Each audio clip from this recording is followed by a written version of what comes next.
Germany, Germany, Germany. What a place. Steeped in fascinating history and ancient fairy tales, more castles than you know what to do with. And then, of course, there is the bread and the beer and the schnitzel and the schnapps. And yeah, Germany is a great place. But as is often the case in life, usually the greatest lessons are learned through pain, not pleasure. And in this context, Germany has been a great teacher. And so if you're thinking of moving here or just visiting the country, I think you're going to want to watch this video. It will be helpful for you. And if you're German, then do feel free to share your Einwände and your Anregung down below in the comments. But do please try to keep the comments in English if you can. Thanks so much, and let's start right in. Lesson 1, be honest. Now, the Germans do have a reputation for their sort of blunt directness or lack of tact. And believe me, if you're coming from the US or the UK or Canada or really a lot of other countries, you will get offended. It just comes with the territory. You won't be able to avoid this. You will feel like the customer service is abysmal. You will feel like you are a nuisance in stores and shops, and like the sales associates do not want to sell you anything. The phrase customer as king definitely does not apply in Germany, and especially in the workplace, it will take quite a bit of getting used to, especially when people like your colleagues call you out for doing something wrong.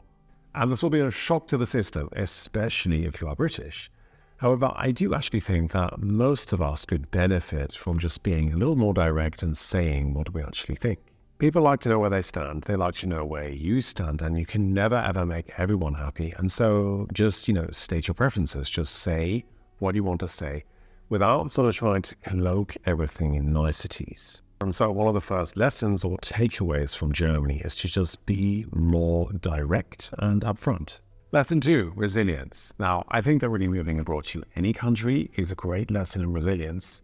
I know the French, for example, or at least the Parisians, are quite sort of renowned or well known for really answering any request with no. The first response is always no, and you have to keep chipping away and keep working hard to get a maybe, and possibly with a lot of work, get a yes to your request. The culture in Germany is what I would call principles-based. It's much more collectivist than the UK or the US.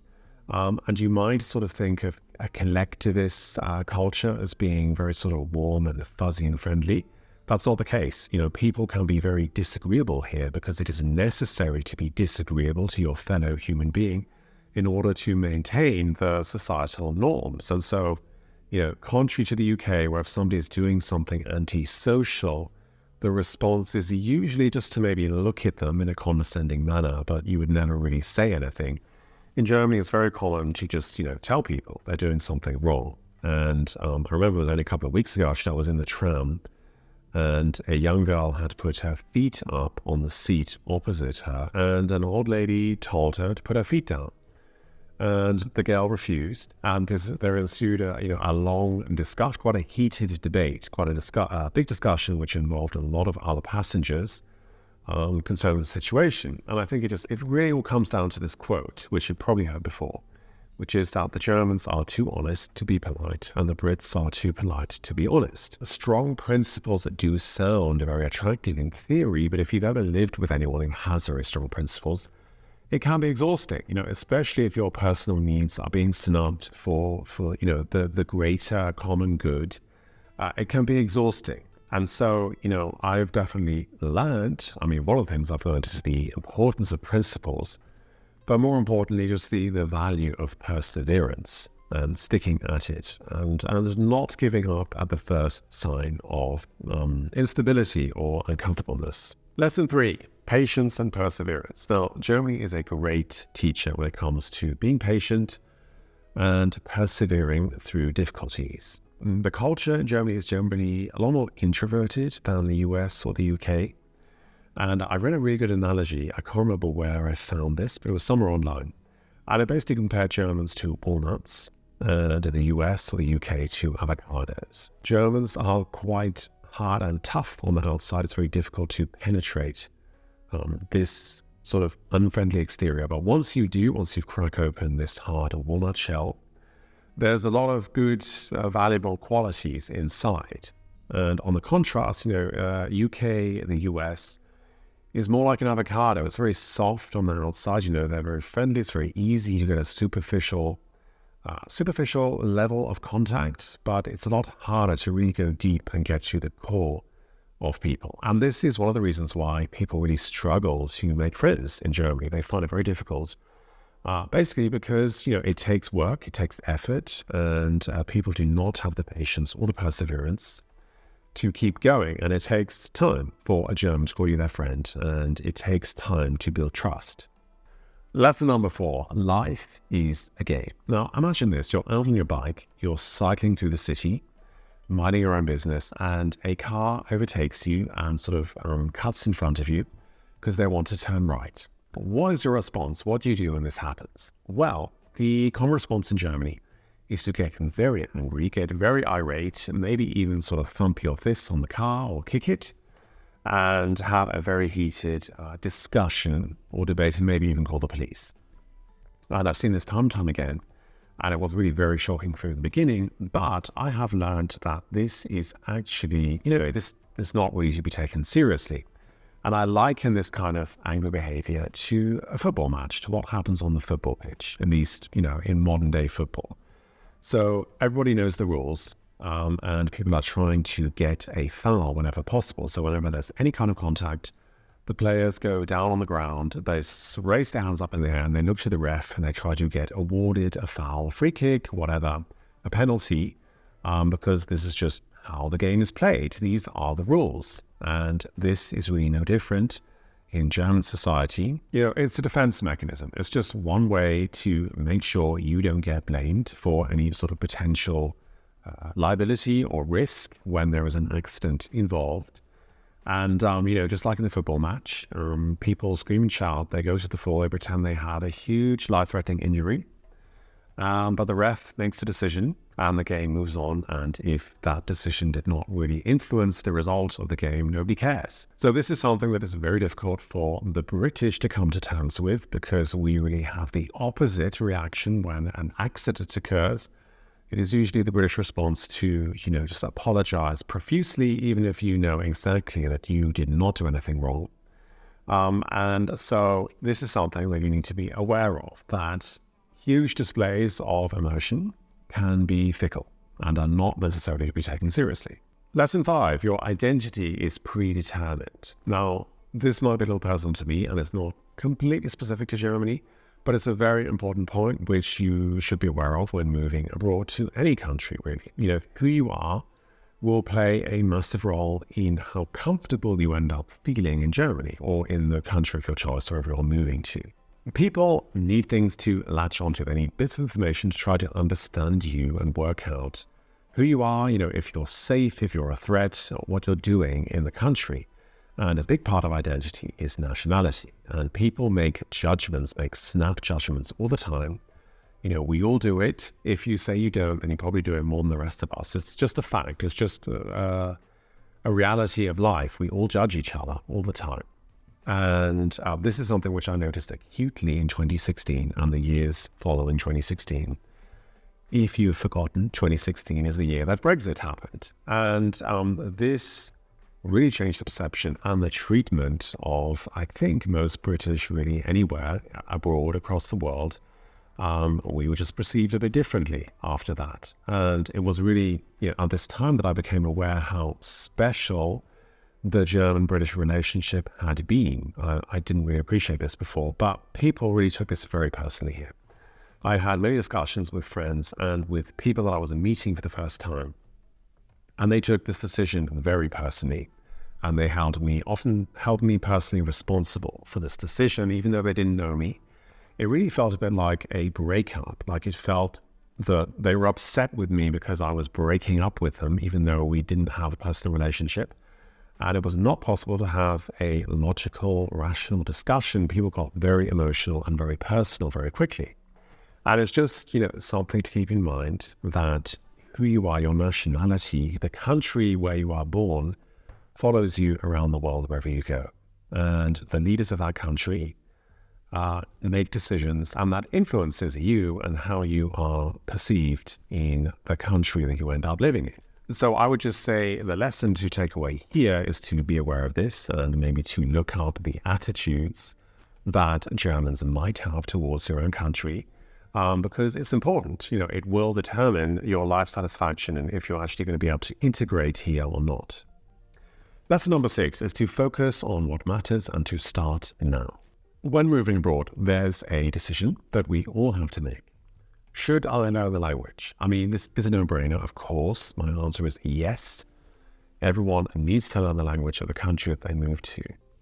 But if you are somebody that does not enjoy learning languages, it's a heavy lift for you. You will probably make up excuses like you need to get settled in first. Maybe you need to sort of get settled into your job and wait for things to calm down, and then you can start with language lessons. And in my experience, the people that do this, that don't start right from the beginning, just never learn the language at the end of the day. They just never get around to it. And so learning German is hard. It doesn't have the romantic connotations of French or Italian. It's a difficult language to learn. But the longer you leave it, the harder it's going to get and the longer it's going to take. And this really is one thing when moving abroad, when moving to Germany. The one thing you can do to make life easier, to make life more enjoyable, is to learn the language. It will have a positive effect on everything, on finding a job, on making friends, on settling in, just, basic daily things like signing a rental contract or booking cinema tickets. And believe it or not, a lot of Germans do actually not feel confident speaking English and they do not enjoy it. And, it's an effort for them. And so if you're making the local population sort of do something they feel uncomfortable with, then obviously you're going to have a negative reaction. It's going to reflect negatively onto you. And so basically the lesson I've taken away here is that if there is resistance, if there is something that you are procrastinating and trying not to do, if you can determine that it is very important and that it will help you in other areas of your life, you have to start now. You have to start as soon as you possibly can. Just waiting will not help. Lesson number 7, efficiency and optimization come at a price. Now, I think Germany is often sort of put on a pedestal as being a country of efficiency and optimization and, having all their systems dialed in so that everything is kind of maxed out to maximum potential. But I think that most people don't realize is that this comes at a cost. In order for a country to be efficient and optimized, the individual people of that country have to behave in a certain way. And this comes at the cost of individual creativity and ultimately individual freedom.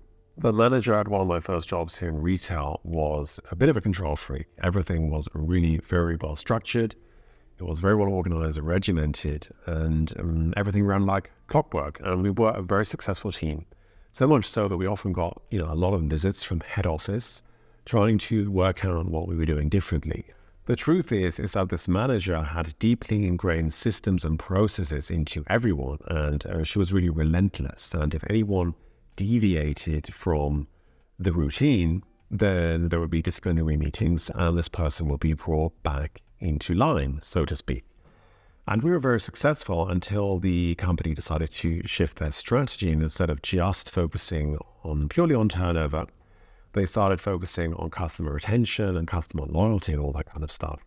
And then we started to struggle because this kind of efficiency and optimization doesn't really leave room for change or growth or creativity. And I think this is something which Germany is struggling with at the moment. And so the lesson I'm taking away from this is to really try to keep open-minded and not become rigid, because even if something is working very well now, today, it doesn't mean it will continue to work tomorrow or next week. You have to be ready to change and adapt. It's also very possible to optimize the fun out of things. It might not be very efficient to chat with your colleagues at work, but it might make you feel better. It might raise your mood, and it might actually make you end up being more productive than the person who is glued to their desk for 8 hours a day.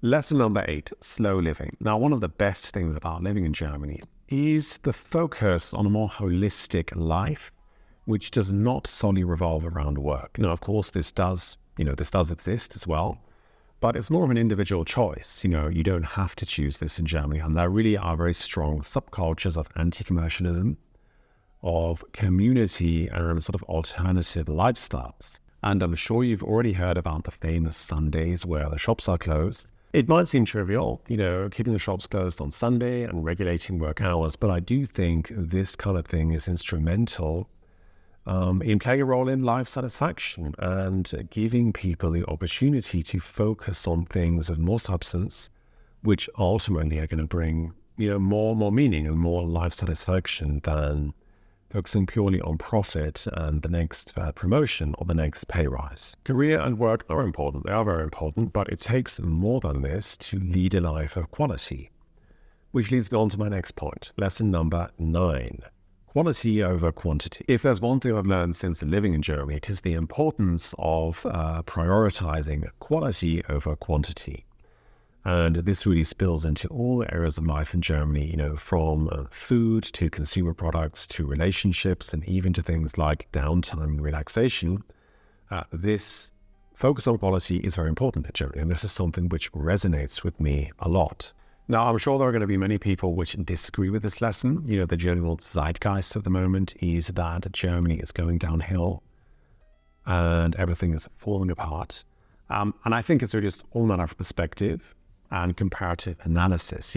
Yes, okay, quality of consumer products and even things just like clothing has deteriorated pretty much across the whole Western world. But comparatively, Germany, when compared to many other European countries, is still a country which places a very high focus on quality, and there are extremely high standards in many industries. And I, for one, really appreciate the quality of food here. I'd never, the term food desert is just foreign. I'd not really heard of this term before. This does not exist in Germany. There's so much organic produce, even in supermarkets like Lidl and Aldi, they have a lot of organic stuff. There are farmers markets all over the place and also farmers shops where you can buy stuff directly at the source. And this for me is quality. Lesson number 10, stereotypes do still very much apply. The common discussion that I often have when I go back home to the UK is, the idea that cultural stereotypes are no longer valid. They're no longer accurate. This is a thing of the past with immigration, globalization. You can't use these cultural stereotypes anymore. And this is, in my opinion, completely false. Cultural stereotypes are still very accurate and they're still very helpful, especially if you are moving to a foreign place that you don't know that much about. It's very useful and very helpful to learn about these cultural stereotypes so you can be a little bit prepared before arriving in the country. And it doesn't matter how many exceptions there are to the rule. Exceptions are by definition exceptions, and they do not disprove the rule. So I do hope this was interesting or helpful for you in some way. I would love to hear your thoughts. Do you have any other ideas on lessons that you maybe have learned from Germany? Let me know in the comments below, and also feel free to sign up to my newsletter. Other than that, take care, and I will see you in the next one.